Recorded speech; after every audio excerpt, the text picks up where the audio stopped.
Exercice super simple aujourd'hui pour travailler l'extension des bras lorsqu'on arrive à l'impact et après l'impact, et non pas d'avoir la sensation que lorsqu'on arrive ici, que les coudes viennent complètement se plier, le poignet vient se casser comme ça ici et qu'on vienne souvent topper la balle. Et vous allez voir, cet exercice-là est complètement gratuit, vous n'avez pas besoin d'acheter quoi que ce soit pour le réaliser et vous allez voir que c'est franchement efficace.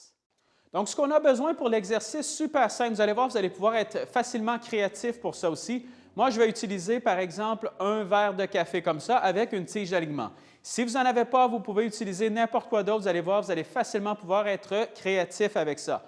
Donc, ce que vous faites, vous prenez, par exemple, le verre ou peu importe ce que vous avez sous la main, vous prenez votre tige d'alignement et vous allez la placer directement sur le verre comme ça ici. OK? Donc, vous placez ça directement sur le dessus.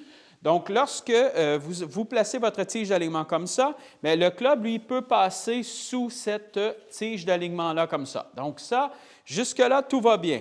Ce que vous allez faire maintenant, c'est que vous allez vous placer à peu près une longueur de grippe derrière cette tige d'alignement-là. Donc, si, par exemple, je vais m'installer, vous voyez, j'ai à peu près une longueur de grippe. Donc, c'est comme si ma balle était à peu près ici. Mon but à partir d'ici est de faire des mouvements en m'assurant de ne jamais toucher la tige d'alignement qui est ici.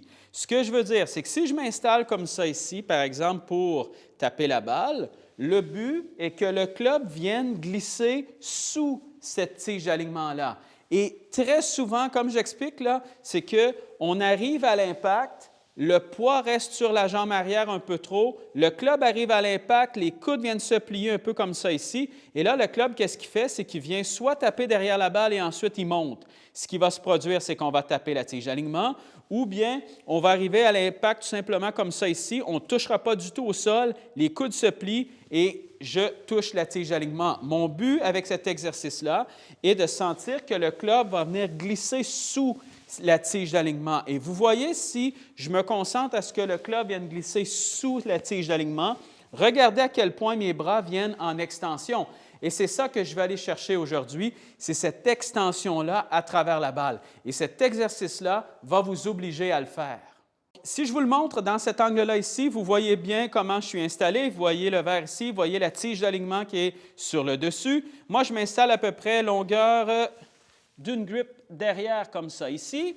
Et ce que je veux à partir de là, c'est de m'assurer justement que le club va glisser sous cette tige d'alignement-là et automatiquement, je vais avoir mes bras qui vont être beaucoup plus en extension devant moi ici. Comme je vous disais tout à l'heure, si je me relance un peu derrière, je viens plier mes coudes, automatiquement, ce qui va se produire, c'est que vous allez taper la tige d'alignement. Je vous suggère fortement de ne pas utiliser un club pour le faire, mais bien une tige d'alignement comme ça ou autre chose qui n'est pas un club, simplement parce que si vous le tapez et que vous le brisez, vous ne serez pas vraiment content. Donc, ça peut très bien arriver au départ que vous ayez tendance justement à venir taper cette tige d'alignement-là, donc faites bien attention. Lorsque vous vous installez aussi, bien sûr, placez-vous un peu à l'extérieur de cette tige d'alignement-là pour ne pas que ce soit la tige du club qui vienne y toucher. Donc, vous vous placez simplement légèrement à l'extérieur et à partir de là, vous pouvez facilement venir faire glisser le club au sol.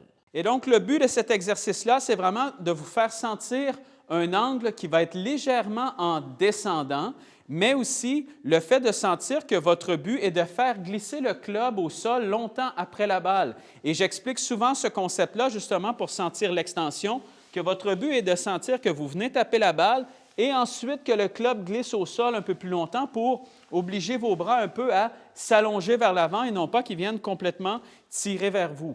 Bien sûr, on n'utilise pas ce truc-là avec un driver parce qu'avec un driver, on veut taper légèrement en montant. Donc, ce truc-là s'adresse à tous les autres clubs, que ce soit d'un bois 3 jusqu'à un sand wedge, c'est exactement le même principe.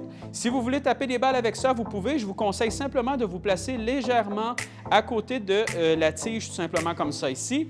Mais parce que vous la voyez encore, vous allez quand même avoir la sensation que le club doit glisser sous cette tige-là.